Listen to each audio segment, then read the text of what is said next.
आज के प्रसंग में सभी लोग सीता जी से वन ना जाओ कह रहे हैं। यह बात सीता जी को अच्छी नहीं लग रही है। तभी कैकेयी ने गुस्से में मुनिवेश का सारा सामान लाकर राम के सामने रख दिया और बोली, हे राम, राजा तुम्हें वन जाने को नहीं कहेंगे। अब जो तुम्हें अच्छा लगे वही करो। राम मुनि का वेश बनाकर राजमहल के बाहर आ गए। वहाँ लोगों की भीड़ लगी है। राम ने सभी से कोमल वाणी में कहा, आप लोग वही कार्य करिएगा जो राजा और माताओं को अच्छा लगे। इस प्रकार राम ने सभी को समझाया और हर्षित होकर महामुनि वशिष्ठ जी के चरणों में प्रणाम किया।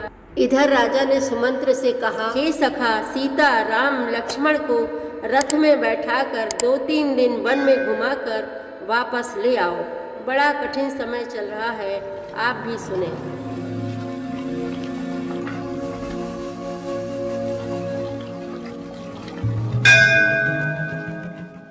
श्री रामचरितमानस पाठ को सुनने वाले सभी श्रोताओं का स्वागत है। राम राम जी। पाठ प्रारंभ करने के पहले बोलिए, सियावर रामचंद्र की जय, पवन सुत हनुमान की जय, श्री तुलसीदास जी महाराज की जय। सिख शीतल हित मधुर मृदु, सुनि सीतहि न सुहानी, शरद चंद चंदिनी लगत, जनु चकई अकुलानी।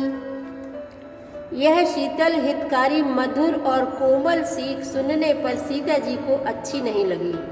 वे इस प्रकार व्याकुल हो गईं, मानो शरद ऋतु की चंद्रमा की चांदनी लगते ही चकई व्याकुल हो उठी। सीय सकुच बस उतर न देई, सो मुनि तमक उठी कैकेयी, मुनिपट भूषण भाजन आनी, आगे धरि बोली मृदुवानी। सीता जी संकोच बस उत्तर नहीं देती। इन बातों को सुनकर कैकेयी तमक कर उठी। उसने मुनियों के वस्त्र, आभूषण, माला, मेखला आदि और बर्तन, कमंडल आदि लाकर श्री रामचंद्र जी के आगे रख दिए और कोमल वाणी से कहा, न पहि प्राण प्रिय तुम रघुबीरा, सील स्नेह न छाड़ी भीरा, सुकृत सुजसु पर लोक न साऊ, तुम ही जान बन कही न काऊ। हे रघुबीर, राजा को तुम प्राणों के समान प्रिय हो। भीरु प्रेम बस दुर्बल हृदय के राजा शील और स्नेह नहीं छोड़ेंगे। पुण्य, सुंदर, यश और परलोक चाहे नष्ट हो जाए, पर तुम्हें वन जाने को वे कभी ना कहेंगे। अस बिचारी सोई करहु जो भावा, राम जनन सिख सुनि सुख पावा, भूपहि बचन बान सम लागे, करहि न प्राण पयान अभागे। ऐसा विचार कर जो तुम्हें अच्छा लगे वही करो। माता की सीख सुनकर श्री रामचंद्र जी ने बड़ा सुख पाया, परंतु राजा को ये वचन बाढ़ के समान लगे। वे सोचने लगे, अब भी अभागे प्राण क्यों नहीं निकलते। लोग बिकल मूर्छित नर नाहु, काह करिए कछु सूझ न काहू, राम तुरत मुनि वेश बनाई, चले जनक जननी ही सिरुनाई। राजा मूर्छित हो गए। लोग व्याकुल हैं, किसी को कुछ सूझ नहीं पड़ता कि क्या करें। श्री रामचंद्र जी तुरंत मुनि का वेश बनाकर और माता पिता को सिर नवाकर चल दिए। सजीवन साजु समाजु सबु, बनिता बंधु समेत, बंदी विप्र गुरु चरण प्रभु, चले करि सबहि अचेत। वन का सब साज सामान सजकर वन के लिए आवश्यक वस्तुओं को साथ लेकर श्री रामचंद्र जी, श्री सीता जी और भाई लक्ष्मण जी सहित ब्राह्मण और गुरु के चरणों की वंदना करके सबको अचेत करके चले।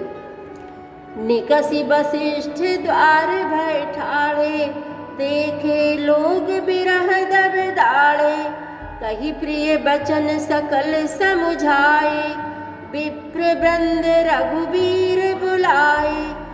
राजमहल से निकलकर श्री रामचंद्र जी वशिष्ठ जी के दरवाजे पर जा खड़े हुए और देखा कि सब लोग विरह की अग्नि में जल रहे हैं। उन्होंने प्रिय वचन कहकर सबको समझाया।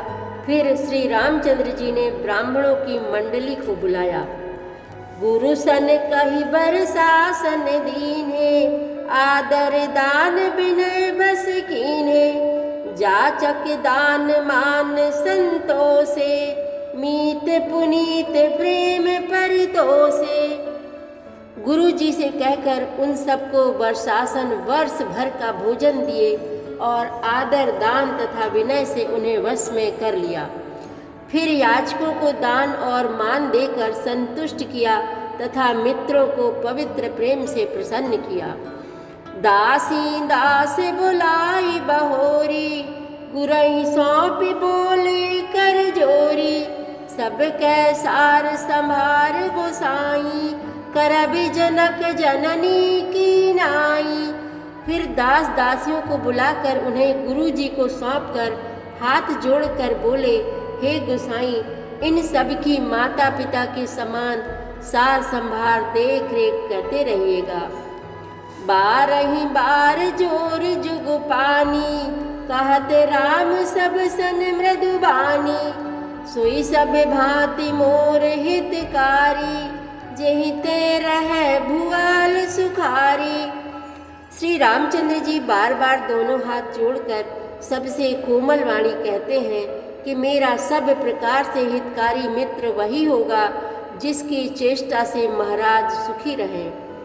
मातु सकल मोरे बिरह, जेहि न होहि दुख दीन, सोई उपाय तुम करहु सब, पुरजन परम प्रवीण। हे परम चतुर पुरवासी सज्जनों, आप लोग सब वही उपाय करिएगा जिससे मेरी सब माताएं मेरे विरह के दुख से दुखी ना हो। एहि विधि राम सबहि समझावा, गुरु पद पद में हरसि सिर नावा, गणपति गौरी गिरी सुमनाई, चले आशीष पाई रघुराई। इस प्रकार श्री राम जी ने सबको समझाया और हर्षित होकर गुरु जी के चरण कमलों में सिर नवाया। फिर गणेश जी, पार्वती जी और कैलाशपति महादेव जी को मनाकर तथा आशीर्वाद पाकर श्री रघुनाथ जी चले। राम चलत यति भयउ बिसादु, सुनि न जाई पुर आरत नादु, कुश गुण लंक अवध अति शोकु, हरस विषाद विबस सुर लोकु। श्री राम जी के चलते ही बड़ा भारी विषाद हो गया। नगर का आर्तनाद हाहाकार सुना नहीं जाता। लंका में बुरे शकुन होने लगे।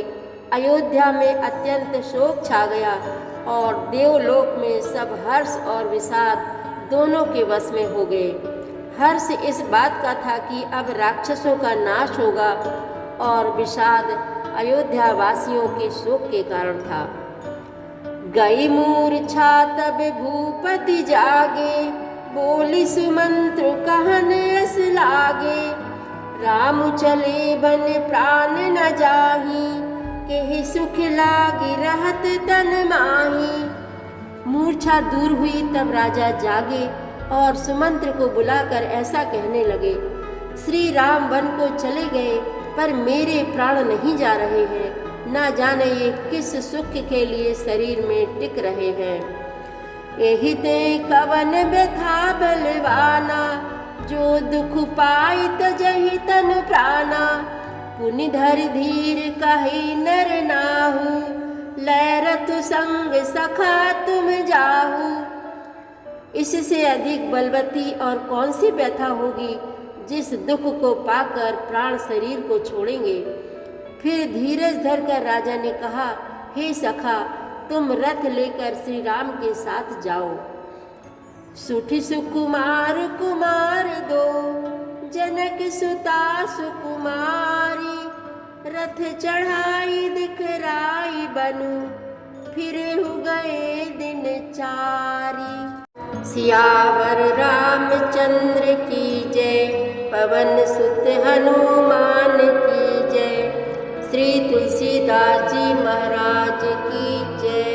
प्रतिदिन श्री रामचरितमानस पाठ में शामिल होने के लिए हमारे चैनल अपनी विरासत को सब्सक्राइब कर लीजिए और घंटी का बटन भी दबा दीजिए, जिससे रोज़ सुबह 7 बजे आपके मोबाइल में 3 दोहे रामायण पाठ के आ जाएंगे। वीडियो को ज़्यादा से ज़्यादा शेयर करके इस नए काम में भागीदार बनिए। धन्यवाद।